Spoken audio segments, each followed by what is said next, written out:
الحمدللہ وقفا والصلاة والسلام علی من لا نبی بعد فاعوذ باللہ من الشیطان الرجیم اعوذ باللہ السمیع العلیم من الشیطان الرجیم یؤثرون علی انفسہم ولو کان بہم خصاصہ۔ اللہ تبارک و تعالیٰ نے اس آیت کے اندر ارشاد فرمایا کہ محمد صلی اللہ علیہ وسلم کے جماعت کے اندر ایسے بھی لوگ ہیں جو اپنے اوپر دوسروں کو ترجیح دیتے ہیں، حالانکہ خود بڑے ضرورت مند ہوتے ہیں، حاجت مند ہوتے ہیں، ان کو ضرورت ہوتی ہے، مگر یہ ہے کہ اس کے باوجود بھی وہ دوسروں کو ترجیح دیتے ہیں، اپنے آپ کو بھوکا پیاسا رکھتے ہیں مگر دوسروں کو بھوکا اور پیاسا نہیں رکھتے، اور اسی طرح ہر معاملے اپنے آپ کو ترجیح دیتے، دوسروں کو ترجیح دیتے ہیں، اپنے آپ کو پیچھے کرتے ہیں۔ ایک بڑا دلچسپ واقعہ عمر بن عبدالعزیز اور ان کی بیٹیوں کی۔ عمر بن عبدالعزیز اور ان کی بیٹیاں، ان کا ایک بہترین واقعہ ہے۔ دیکھیں، عمر بن عبدالعزیز آخری خلیفہ ہیں بنو امیہ کے، اور کیا ہی نیک شخص تھے اور بڑے خلوص والے تھے، اور وہ یہ کہتے تھے کہ اگر میں فرض نماز ادا کروں، فرض نماز کے علاوہ اگر میں کوئی نفل نہ پڑھوں، یا میں زکوٰۃ ادا کروں جو فرض اللہ نے کیا ہے، تو فرض زکوٰۃ ادا کروں، نفلی صدقہ نہ دوں، اور فرضی حج کروں اور نفلی عمرہ نہ کروں، تو مجھے اس پہ کوئی حرج نہیں ہے، مجھے یقین ہے کہ اللہ تبارک و تعالیٰ مجھے جنت میں داخل کرے گا، مجھے اللہ تعالیٰ جنت میں داخل کرے گا کسی نہ کسی طریقے سے، کیونکہ میں فرض کو ادا کرنے، یعنی فرض کو میں ادا کروں بڑی پابندی کے ساتھ، اس فرض کی وجہ سے اللہ تعالیٰ مجھے جنت میں داخل کرے گا۔ اگر میں فرض کو ترجیح دوں،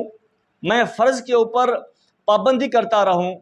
تو مجھے جہنم سے کوئی خوف نہیں ہے، مجھے جہنم نہیں جلائے گی، اللہ مجھے اپنے فضل و کرم سے جنت میں داخل کرے گا۔ ان کا ایک واقعہ ہے، ان کو عمر ثانی بھی کہا جاتا تھا، یعنی جو عدل اور انصاف حضرت عمر رضی اللہ تعالیٰ عنہ کے دور کے اندر تھا، اور جو تقوی اور خلوص حضرت عمر کے اندر تھا، اور جو انصاف حضرت عمر کے اندر تھا، یہی تقوی، یہی خلوص اور یہ تمام چیزیں عمر بن عبدالعزیز رحمہ اللہ کے اندر موجود تھی، اس لیے ان کو عمر ثانی کہا جاتا تھا۔ ایک مرتبہ کی بات ہے، آپ دیکھیں ان کی عاجزی اور انکساری دیکھیں، ان کا خلوص دیکھیں،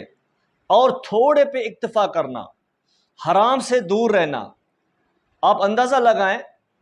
ایک مرتبہ کی بات ہے، عمر بن عبدالعزیز کی کچھ بیٹیاں تھیں۔ ایک مرتبہ کی بات ہے، جب وہ اپنے گھر پہ آئے تو وہاں اپنی بیٹیوں سے جب گفتگو کرنے لگے، باتیں کرنے لگے، جیسے ایک باپ اپنے بیٹیوں کے ساتھ باتیں کرتا ہے،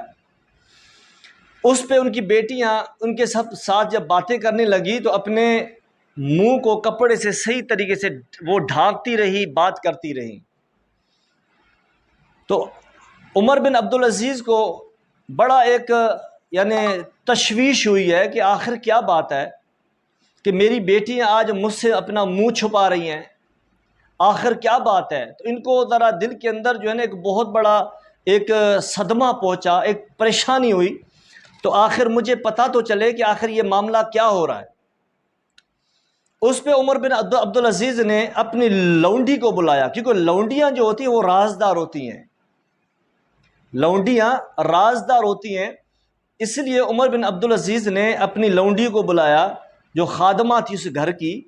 ان کو بلا کے ان سے کہنے لگے کہ کیا بات ہے کہ آج میں اپنی بیٹیوں کے ساتھ جب گفتگو کرنے لگا تو میری بیٹیاں مجھ سے اپنا منہ چھپا رہی ہیں، آخر اس میں کیا بات ہے؟ کیونکہ میری بچیاں ہیں، شاید کہ یہ مجھے نہ بتاتی ہوں، آپ بتائیں اس کے اندر کیا صداقت ہے؟ وہ خادمہ کہنے لگے کہ آقا بات یہ ہے کہ آپ کی بیٹیوں کے گھر میں، آپ کے گھر میں کھانے کے لیے کچھ بھی نہیں تھا، آپ کے گھر میں کھانے کے لیے کچھ نہیں تھا کہ آپ کی بیٹیاں کچھ کھا کے اپنا پیٹ بھرتی، مگر گھر کے اندر گھر میں جو پیاز رکھا ہوا تھا، وہ پیاز کھا کے، کچا پیاز کھا کے انہوں نے آج اپنا پیٹ بھرا ہے، اب ان کے منہ سے بدبو آ رہی ہے۔ اور اس کے بعد منہ اس لیے ڈھانک رہے ہیں کہ یہ بیٹیاں یہ سمجھ رہی ہیں کہ اگر ہمارے ابو کو اگر پتہ چلا کہ ہم نے پیاز کھا کے اپنا پیٹ بھرا ہے، شاید کہ ہمارے والد کو کوئی تکلیف نہ پہنچے، صدمہ نہ پہنچے۔ لازمی ہے کہ ہر انسان کو اپنی اولاد سے محبت ہے، تو جب انسان کے گھر کے اندر کچھ نہیں ہوتا اور گھر میں بچے اگر خالی پیٹ سو جائیں تو انسان باپ کے اندر بڑا صدمہ ہوتا ہے، بڑی پریشانی اتنی ہوتی ہے کہ شاید کسی اور معاملے میں پریشانی نہ ہوتی ہو۔ تو بیٹیوں نے نہیں چاہا کہ ہمارے باپ کو کوئی صدمہ پہنچے، اور دیکھیں ان بیٹیوں کو، میں قربان جاؤں ایسی بیٹیوں کے اوپر جو اتنا صدمہ اور اتنا سوچ لے کے وہ بیٹھی ہیں۔ آج کل ہمارے معاشرے کے اندر اور ہماری بیویاں، ہمارے گھر کے افراد گھر کے اندر گھر کے بڑے کو مجبور کر دیتے ہیں، اگر گھر میں کچھ نہیں ہوتا تو مجبور کر رہے ہوتے ہیں کہ ابو جان ہمیں یہ بھی چاہیے، یہ بھی چاہیے، وہ بھی چاہیے، اور بیوی کی سختی ہوتی ہے ان شوہر کے اوپر کہ میں جب سے تیرے گھر پہ آئی ہوں نہ مجھے یہ ملا، نہ مجھے یہ ملا، نہ مجھے یہ ملا۔ تو آپ یہ اندازہ لگائیں کہ ایک آدمی کو، ایک باپ کو غلط کام کرنے پر یہ معاشرہ، اپنے یہ گھر کے افراد، بیٹیاں اور بیویاں مجبور کر دیتی ہیں، اور وہاں پر آپ دیکھیں ان کی بچیوں کا عالم دیکھیں، پھر اس کی بیوی کی عالم دیکھیں۔ وہ بیوی بھی نہیں بتاتی عمر بن عبدالعزیز کو کہ آپ کے گھر میں کچھ نہیں، آپ وقت کا خلیفہ ہیں۔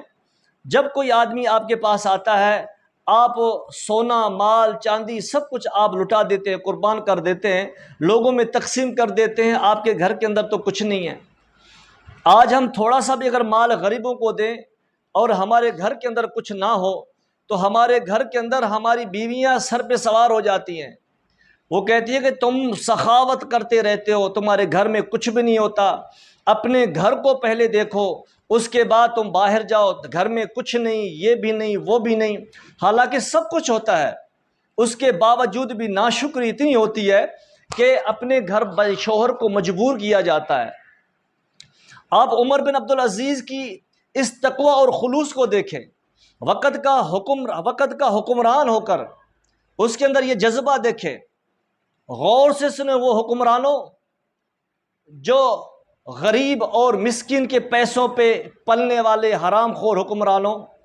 یہ بھی وقت کا حکمران ہے۔ آپ اس کی طرف آپ متوجہ ہوں، ان کو دیکھیں، ان کی زندگیاں دیکھیں، پھر آپ اپنے آپ کو دیکھیں۔ ان کے پاس جو مال ہوتا تو یہ غریبوں میں تقسیم کرتے۔ آج یہ ہمارے حکمران ہمیشہ یہ چاہتے ہیں کہ غریبوں کا مال، جو عشر اور جو زکوٰۃ، جو چیزیں غریبوں کے لیے ہیں، آج ہمارے حکمران اس کو اپنے پیٹ کے اندر داخل کر دیتے ہیں، وہ ان کو اپنے لیے استعمال کرتے ہیں، غریبوں کا، یعنی غریبوں کے لیے کوئی حق نہیں سمجھتے، اور یہ حق نہیں سمجھتے کہ غریبوں کا اس کے اندر حق ہے۔ تو آپ یہ دیکھیں، جن کے اندر تقوی اور خلوص ہوتا ہے، اللہ کا خوف ہوتا ہے، وہ کبھی بھی یعنی کرپشن نہیں کرتا، وہ دو نمبری کرنے سے پہلے اس کو اللہ کا خوف ہوتا ہے۔ وقت کا خلیفہ اگر یہ چاہتا تو بہت کچھ کر لیتا۔ تو اس کے بعد جب یہ باتیں عمر بن عبدالعزیز کو جب پتہ چلی، ان کے آنکھوں میں بھی آنسو آئے۔ انہوں نے اپنی بیٹیوں کو بلایا، بیٹیوں کو بلانے کے بعد وہ کہنے لگے، اے میری بیٹیوں، دیکھو مجھے اللہ نے بہت کچھ دیا ہے، میں وقت کا خلیفہ ہوں، میرے پاس بیت المال بھی ہے، سب کچھ ہے، اگر میں چاہوں تو میں تمہارے لیے اچھا سے اچھا دسترخوان لگا سکتا ہوں، اور تمہارے دسترخوان پر ہر قسم کی نعمتیں میں رکھ سکتا ہوں، مگر اے میرے بچیوں، مجھے اللہ کا خوف ہے، کہیں میں بیت المال میں اگر خیانت کروں گا تو اللہ تعالیٰ مجھے جہنم کے اندر نہ داخل کر دے۔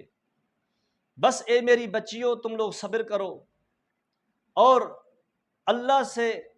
اچھے مرتبے کا امید رکھو کہ اللہ تعالیٰ ہمیں اچھا مرتبہ دے گا آخرت میں۔ بس ہمیشہ باقی جو رہنے والی چیز ہے وہ آخرت ہے، صبر کرتے رہو اور اللہ پر امید رکھ کے رہا کرو، اللہ تعالیٰ تمہیں اچھا بدلہ دے گا، اللہ پاک تمہیں جنت کے اندر اعلیٰ مقام عطا کرے گا۔ یہ دیکھیں، وقت کا خلیفہ ہو کر اتنی سادگی اور گھر کے اندر فاقہ کشی کا عالم، اور گھر میں پیاز کھا کر زندگیاں گزارنا یہ تقوی اور خلوص کی علامت ہے۔ اور یہ اللہ کے ایسے نیک لوگ تھے کہ حرام سے دور رہا کرتے تھے اور یہ حلال پر ہی اکتفا کیا کرتے تھے۔ اللہ پاک سے دعا ہے کہ اللہ تعالی ہمیں اور آپ کو اس پر عمل کرنے کی توفیق عطا فرمائے۔ اللہ تعالی ہمیں حلال کھانے کی توفیق عطا فرمائے۔ وَأَقُولُ قَوْلِي هَذَا أَسْتَغْفِرُ اللَّهَ۔